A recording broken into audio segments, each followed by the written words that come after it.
Greetings, I'm Barrett and welcome to Meet Me at the Table. Today we're going to be doing an unboxing of Gloomhaven, Jaws of the Lion. I'm really excited for this one. This of course is by Isaac Childress, member of Cephalofair Games. I'm excited to dig into this game. Now for those of you that don't know what Gloomhaven is, it's pretty much the #1 game of all time according to Board Game Geek.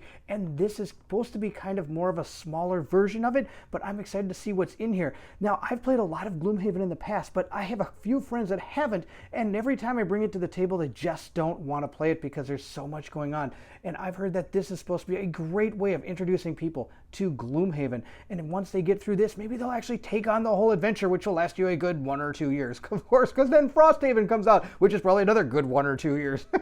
There's a lot going on in Gloomhaven. I love Gloomhaven. It's a great game. Now let's go ahead and see what's inside this. If you're excited to see it, then I need you to meet me at the table.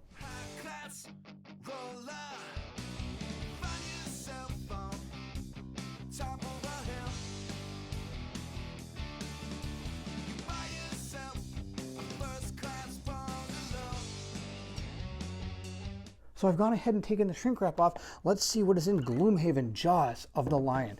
Oh, it starts with a welcome to Gloomhaven page, which I believe is going to give you a little quick insight into what is inside this box. But let's see what it says right here. Stop, read this before you do anything else. There are more components in this game box than you may be used to, and it's important to make sure that you are organized before you start to play the game. All right, so this is, like I said, going to probably tell you about some of the assets and everything you find, and how exactly to put it all back in the box once you get it all done.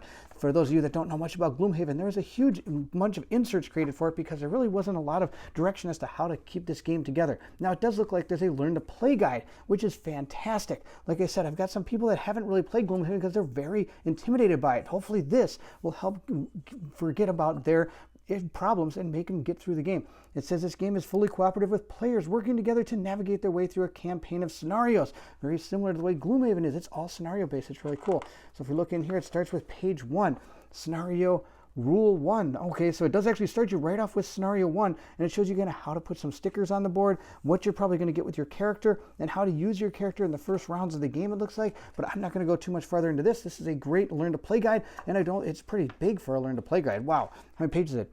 31. It comes to 31 pages just for a learn to play guide. Well, it is Gloomhaven. It's big. All right, let's see what else we got. We've got a glossary. It says again, stop. If you are opening the box for the first time and want to learn how to play the game, please read the Learn to Play guide. That'll be awesome. All right, so I'm not going to go too much into this. This is a glossary. You're probably going to be able to find different terms if you don't know them.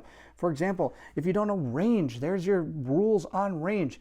If you don't know how to rest, you've got ideas of how to go through the rule of rest. This is pretty cool. This reminds me very similar to how Fantasy Flight does a lot of their games. So we got hit points. If you don't know about hit points or how to deal with hit points, here's your rule about hit points. This is really cool. This will be very helpful. Instead of digging through the rule book, you can turn straight to the actual rule that you are looking for.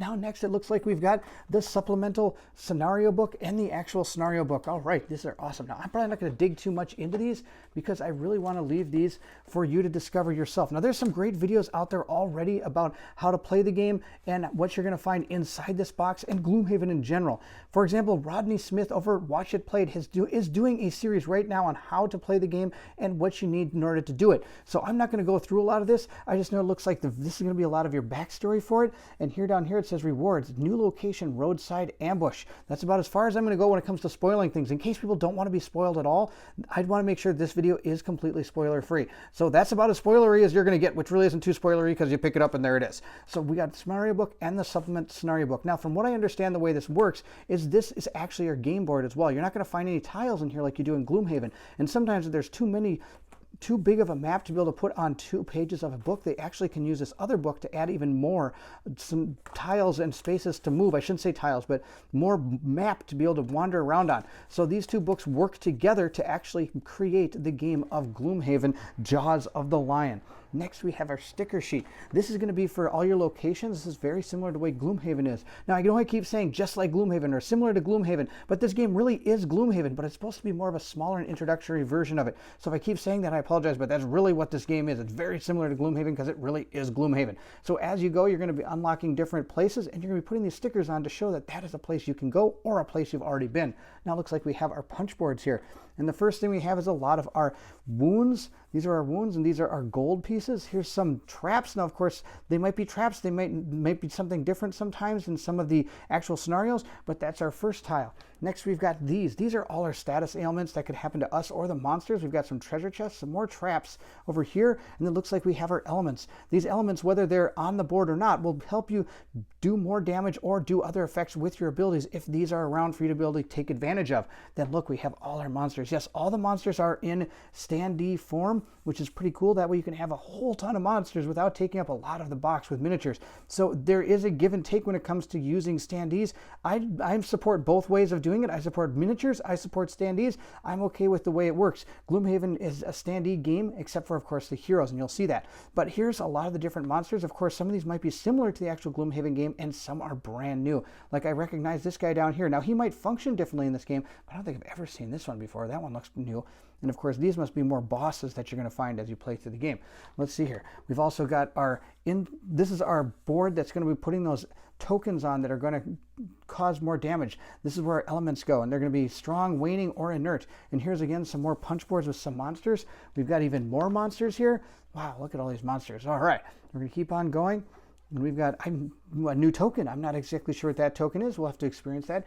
We've got some new tokens here as well. I'm not sure what those are. And then we've got these. These are going to be, I think these are all the different types of monsters, but it looks like they're just small little things. Maybe they'll help us so we know where things are on the board or something. We'll see how that works. Now, here is the map of Gloomhaven. This is Gloomhaven right here. And in the actual game of Gloomhaven, Gloomhaven is very small. It's almost like one block up in the corner. But in this game, the entire game takes place in Gloomhaven, which is pretty cool because I'm a big fan of actually Gloomhaven. So it's nice that we can do this. Now we've got some dials. These dials are used to track your hit points and your experience points. And you spin these based on how much damage you take or gain, or how many experience points you take or gain. And that's what these all are. So you get 4 of them. This game can be played with up to 4 players. Of course, you can play it solo using 2 characters. You can play it 3 players, or you can play it, of course, all 4. Or you can play it solo using all 4. It's up to you how you want to play the game. Now, this is really cool. It comes with a token tray box. So you can actually put the tokens you're using in the game in this and put it right back here, and they even have a spot for it. Look at that, that's awesome. All right, that's fantastic. Big fan of that. Now, these are hidden boxes. I'm not going to open these. These are all the different boxes that are going to open during the game. I bet these are the 4 characters. I'm really sure. I could probably open one of these. These are the 4 characters we get. And you're going to open one of these when you play. You can decide what character you want to be. You're going to open this box and see what's in it. So we are going to go ahead and open one just so I can show you what the characters look like. It's not really spoiling anything because, of course, you're going to choose your character. Of course, this is not the character you want. Then, sadly, I'm kind of spoiling a little bit. But if you want to, all 4 of these characters are going to be available right from the start. So you can go ahead and use any one of these and look at any one of these. So let's see here. We've got our miniature right in here. Let's see what he is. He looks like this. He is a guy with a hat. He's got a little hat on there. He's got, it looks like a bow. That's pretty cool. I'm pretty excited about this. Wow, these miniatures actually feel better than the ones from the actual Gloomhaven game, and they have a little bit more detail. I'm pretty impressed with the miniature. I like that. I like that. I think they upped their miniature game on this. Cool. So they got a better miniatures than we did in the past. I'm going to put him back in there. And then, of course, these boxes all open, and inside it, you're going to have all the things you need to play your character. Of course, some of this stuff is hidden. Gloomhaven's very fun because you always get to open some new things as you go through. So we're not, of course, not going to open these at all. But then, of course, you get this is like your player reference. It tells you everything about the game. This is your hit deck, your modifier deck. Instead of rolling dice, you actually get a deck that you modify your attacks and see how well you do. And this can be upgraded to maybe take out some bad numbers or put some other numbers in there. And that's what these are all about. That's to help you in gaining more damage against your enemies. This is your player right here. Wow, it's only one little thing. And of course, there's a little backstory here. You can read about this guy. He's the Onyx Hatcher. This is his stat card that you can write all your stuff down. Of course, there's gold experience points. You can write all the different items you have. As you go through the game, you might unlock some new stuff. And this is his experience chart right here. So that's the Onyx. There's of course a few of these. So you can play this, of course, many times using this guy if you want. And you can also carry this guy over into the Gloomhaven game. If you decide to, you could actually play this guy in Gloomhaven. Now, of course, in here is also going to be his cards. Now, we're not going to look at too many of the cards because we can. Try not to spoil stuff. Of course, I say no spoilers, but it's hard to do this kind of stuff without doing some spoiler stuff. But this is all stuff you're going to get right at the beginning of the game. I'm not going to go past anything past the beginning of the game. So it looks like you're going to be seeing here's one of his character cards. If you don't know how this game is played, you get to pick 2 cards and you're going to do a top and bottom action on the cards. And then what you do is decided there. Of course, you can always use the card to either attack or move to, depending if maybe something has not gone your way and you're not able to take advantage of these actions. You can go ahead and just move or attack. Now, of course, it does say up here, attack 3, range 3. One enemy within 3 hexes suffers 3 damage plus modifier disadvantage or if adjacent. Oh, that's awesome. So it actually tells you exactly how to use this card. That's so good. This is a great way to at least teach people how to play. So they're like, oh, how does this exactly work? Well, it's right there in the card. You can't miss it. So that's really, I think this is the only card I'm going to show. But of course, this does immobilize, and then there's some dots. So you do this, then of course this happens. Target 1 adjacent enemy, then move 3, and then 1 adjacent enemy cannot move until the end of its next turn. Then they move up to 3 hexes away. That's what immobilize does, I think. 1 adjacent enemy cannot move, until their end of their next turn. That's immobilized. Then move up to 3 hexes away. That's what the little dots there mean, and then you can do that. That's pretty awesome. It teaches you everything about it. That's cool. So this is what those kind of cards are used for. That's really the base part of the game, is how you control your characters with those cards. There's no rolling dice, like I said. Now, of course, there are other cards here. These must be the monster ones. The monster gets its own special little deck that's going to be able to adjust its hit locations or hits damage. It could even do 2 times. It can miss completely. These are going to be some of the items. I'm not going to go through these at all because, again, I don't want to spoil too much. But there are these items. I'm not sure if all of them are available right off the bat. So you do have some items that you can buy from the stores. Now, it looks like these are going to be your goals for as you go through the adventure. Here's Acrobat. Lose a card to negate suffering 5 damage or more. So you're going to have different things you're going to want to do during the actual mission of the game that you're playing. So say you're doing mission 1, you're going to gain a couple of these cards. You're going to choose one, and if you can complete what's on this card, you're going to gain a checkbox, which then would be able to check off some of these. And the more of these you get, then you can start gaining some of these extra powers up here. So that's how these kind of cards work. So I'm going to put those aside. Next, it looks like we have city events. These are, again, very similar to Gloomhaven. You're pulling a city event, and you're going to usually read it, and you're going to get 2 options, and you have to choose one. I'm kind of moving it around because I don't want people to read too much of the card because I want them all to experience everything for themselves. If we continue, these are the cards that are going to control the monsters. For example, you see boss right here. So when we get a boss on the board, we're going to be flipping over these cards, and they're going to tell us kind of how that monster interacts with you. And on the back, here's one right here, for example. It's from the Screaming Shot. It says that this target is going to do this when it actually is going to attack you, or when it comes to its turn. And its turn is right here. This is its actual initiative. So if you're going before this, then you're going to go before this happens. If yours is after this number, all the enemies are going to do this exact thing, and then it's going to become your turn. For example, this will push 1, target all adjacent units, then attack 1 at +1 for range 2. Then you're going to shuffle this deck at the end of the round because of this symbol. So basically, that's what the monster is going to do to each person on the board when it comes to their turn. So there's a huge ton of these too, because each monster has a whole bunch of these.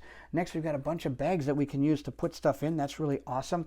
And then it looks like down here, we have all the different standee things we put our standees in. These could be our little things here. Now, of course, it's white and gold. There are 2 different designations of enemies. The white are kind of standard enemies. The gold are more elite enemies. So that there's 2 different ways of fighting each type of monster. Now, looks like down here, what do we have here?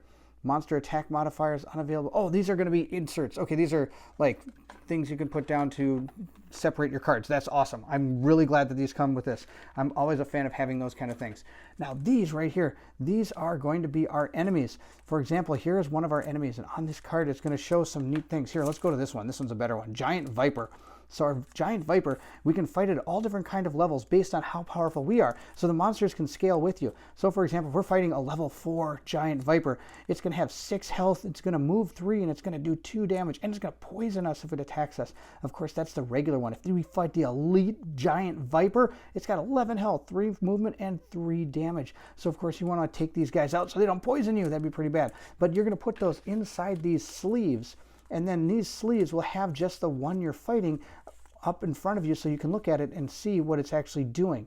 Then on top of that, you use these sleeves again to put those health chips to show how damaged you have hurt the monster. And of course, when you reach their value of health or higher, the monster is defeated. You remove the chips over here, and you remove the monster from the board.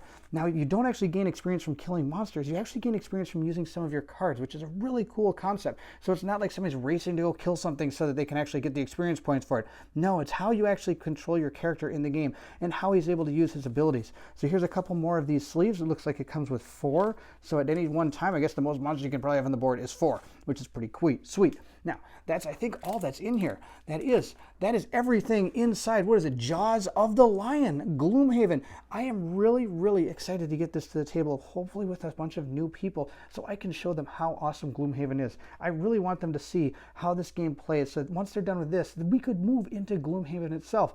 So this is a great entry point for anybody who's interested in playing Gloomhaven or has a great background in gaming and wants to get others involved in the hobby itself. So I do recommend picking it up. I think this is going to be a really good entry point. That's really about all I have to say. If you have any questions, please leave them in the comments below. I would love to hear from everyone. And I hope you enjoyed the unboxing. And if you did, don't forget to like, subscribe, and hit the bell symbol so you know when more videos come. Of course, I don't think I'll be doing a playthrough of Jaws of the Lion because there's going to be so many out there, because this is going to be a really hot game, and I'm sure a lot of people are going to be doing this game. I've got some other great games lined up that I'm excited to show you. Now, if you're excited to see any of these new games, then I need you to meet me at the table.